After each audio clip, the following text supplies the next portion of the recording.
Hi students, இப்போ next illustration என்னன்னு பார்க்கலாம்.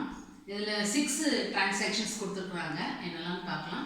First one is started business with cash, stock and machine.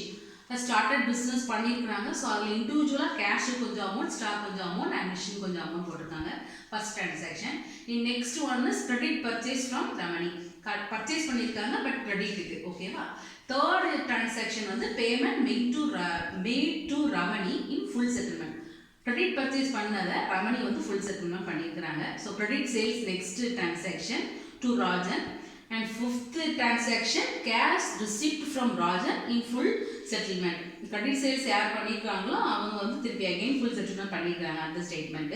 And then third statement வந்து wages outstanding கொடுத்துருக்காங்க. So இப்போ இதில் வந்து எப்படின்னு பார்க்கலாம்னு, இப்போ இதில் ஒரே ஒரு சின்ன கீவேர்ட் நம்ம சொன்னோம் இல்லையா, கீவேர்ட் நோட் பண்ணி தான் நம்ம சப்ஹெட்டிங்கே போடுறோம். ஸோ அதில் கேஷ் இருக்குது, ஸ்டாக் இருக்குது, மிஷின் இருக்குது போட்டாச்சு.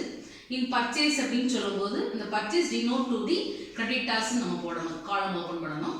அண்ட் தென் இதில் சேல்ஸ் டினோட் டு தி டெப்டார்ஸ்னு ஒரு காலம் ஓப்பன் பண்ணணும். டெப்டார்ஸ்னா கடன் ஆளின்னு சொல்லுவோம், கிரெடிட்டார்ஸ்னா கடன் நீந்தோன்னு சொல்லுவோம். இதான் எக்ஸ்ட்ரா ஒரு சப்ஹெட்டிங்ஸ் போடுறோம் இந்த சம்மை பொறுத்தவரையில். அண்ட் தென் இதில் ஃபர்ஸ்ட் ஸ்டேட்மெண்ட் என்னன்னு பார்க்கலாம். First one is started business with cash, stock and machine. So cash வந்து ஒரு 20,000 இன்வெஸ்ட்மெண்ட் பண்ணியிருக்காங்க. அண்ட் தென் ஸ்டாக்குன்னு பர்டிகுலராக ஒரு 12,000 அண்ட் மிஷின் 8,000. ஓவராலாக 3 அமௌண்ட்ஸும் ஆட் பண்ணிங்கன்னா உங்களுக்கு ப்ளஸ் 40,000 இன் கேபிட்டலில் என்ட்ரி போடணும், ஓகேங்களா. ஸோ இந்த ஈக்குவேஷன் எந்த அட்ஜஸ்ட்மெண்ட் ஆகல, அப்படியே போரோ பண்ணிட வேண்டியதான். 20,000, 12,000, 8,000 and 40,000. Okay. Next one is credit purchase from Ramani. கொஞ்சம் பர்ச்சேஸ் பண்ணியிருக்காங்க, ஆனால் பே பண்ணாமல் என்ன பண்ணியிருக்காங்க, கிரெடிட்டுக்கு பர்ச்சேஸ் பண்ணியிருக்காங்க ஃப்ரம் ரமணிகிட்ட இருந்து, ஓகேவா. ஸோ 7,000 ஒர்த் உள்ள ஒரு ஸ்டாக்கு நமக்கு ஆட் ஆகிட்டு, but pay you have not pay. So கிரெடிட்டர்ஸில் நம்ம வந்து என்னைக்குனாலும் கிரெடிட்டுக்கு பர்ச்சேஸ் பண்ண அமௌண்ட்டை வந்து நம்ம ரிட்டர்ன் பே பண்ணணும் இல்லையா. ஸோ அதனால கிரெடிட்டர்ஸ் என்ட்ரீஸில் நம்ம 7,000 ஆட் பண்ணிக்கிறோம். ஸோ இங்கே ஈக்குவேஷன் என்ன ஆகுது அப்படின்னா, இங்கே அட்ஜஸ்ட்மெண்ட் எதுவும் ஆகலை. ஸோ 20,000 அப்படியே பாரோ பண்ணிட்டோம்.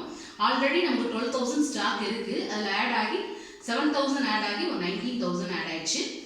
இங்கே 8,000க்கு எந்த அட்ஜஸ்ட்மெண்ட் ஆகல, அப்படியே பாரோ பண்ணிட வேண்டியதான். இங்கே 40,000 அப்படியே போட்டுருவீங்க அண்ட் 7,000 அப்படியே பாரோ பண்ணிட வேண்டியதான்.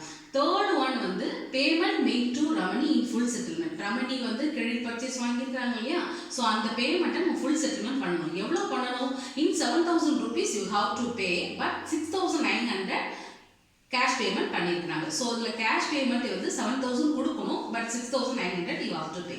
ஸோ அதில் ஒரு 100 rupees வந்து என்ன ஆகுது, நம்ம ப்ராஃபிட் ஏர்ன் பண்ணுறோம். ஸோ அந்த ப்ராஃபிட் கேபிட்டலில் 100 ஆட் ஆகிடும். இங்கே 7,000 அப்படியே க்ளோஸ் ஆகிடும், சரியா. ஸோ இதில் வந்து 20,000 minus 6,900 you have to pay இல்லையா. ஸோ 20,000லேருந்து 6,900 லெஸ் ஆச்சுன்னா உங்களுக்கு 13,100 வந்து இங்கே இருக்கும். ஸோ இங்கே 19,000 அப்படியே தான் இருக்கும். இங்கே 8,000 எந்த அட்ஜஸ்ட்மெண்ட்டும் ஆகலை. அண்ட் தென் இங்கே 40,100 ஆகிடும். ஒரு 100 rupees நம்ம ப்ராஃபிட் ஏர்ன் பண்ணியிருக்கோம்.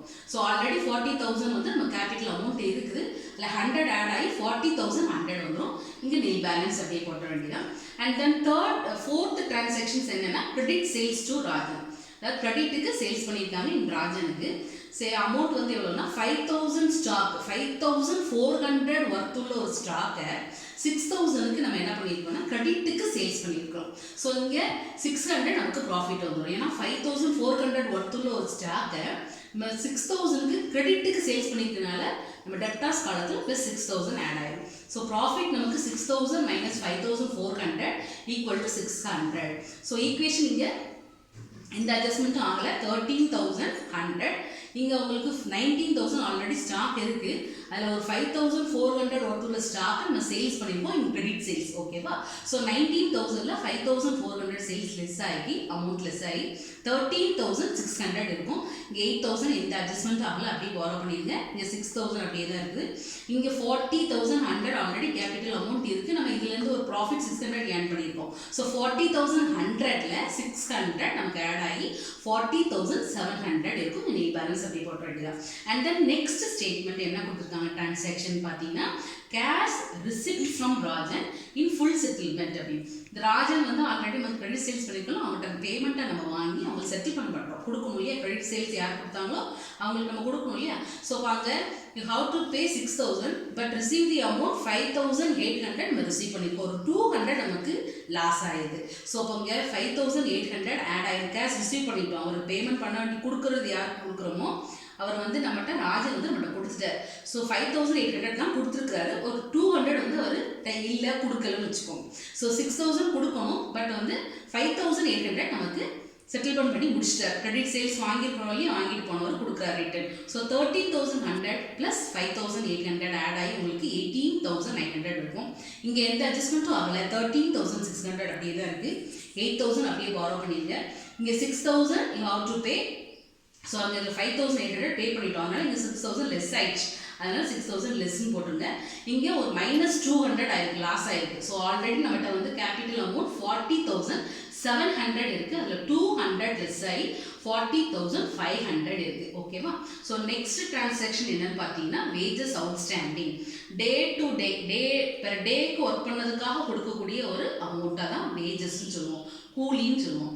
இது எப்போனாலும் நம்ம கொடுக்கணும், பட் அவங்க கொடுக்கல. ஸோ இங்கெல்லாம் எந்த டிரான்சாக்ஷன்ஸும் என்ட்ரி இங்கே போடாமல் டேரெக்டாக கேபிட்டல் அமௌண்ட்டில் -400 ஆகணும். பட் அங்கே கிரெடிட்டார்ஸில் நம்ம வந்து அவுட்ஸ்டாண்டிங் என்றைக்குனா நம்ம அமௌண்ட்டை நம்ம கொடுக்கணும், பட் ஆனால் நம்ம கொடுக்கல அவங்க. ஸோ 400 இங்கே ஆட் ஆகிடும். ஸோ அப்போ ஆல்ரெடி நமக்கு இங்கே எந்த அட்ஜஸ்ட்மெண்ட்டும் ஆகலை. 18,900 அப்படியே பாரோ பண்ணிட வேண்டியதான். இங்கே 13,600 அப்படியே பாரோ பண்ணிட வேண்டியதான். 8,000 அப்படியே பாரோ பண்ணிடுங்க. இங்கே செட்டில்மெண்ட் முடிஞ்சிருச்சு, அதனால் நில் பேலன்ஸ்.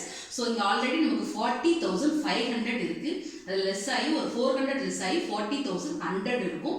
அண்ட் தென் இங்கே கிரெடிட்டார்ஸில் 400 ஆட் ஆகிருக்குது. ஸோ அந்த அமௌண்ட்டை அப்படியே பாரோ பண்ணிட வேண்டியதான், ப்ளஸ் 400. அண்ட் தென் அசட்டோடைய 3 வேல்யூஸ் இருக்கு, இதையும் லைபிலிட்டிஸோட வேல்யூவோட கேபிட்டல் அண்ட் கிரெடிட்டார்ஸோட அமௌண்ட் 40,100 அண்ட் 400 ரெண்டையும் ஆட் பண்ணிங்கன்னா 40,500. அண்ட் தென் இந்த 3 அமௌண்ட்டையும் ஆட் பண்ணிங்கன்னா 40,500. So assets and liabilities is equal. So if transactions வந்து right. Okay, then next வீடியோவில் நம்ம next sum பார்க்கலாம். Thank you students. பிடிச்சிருந்தா லைக் கொடுங்க, ஷேர் பண்ணுங்க, கமெண்ட் பண்ணுங்க. Thank you.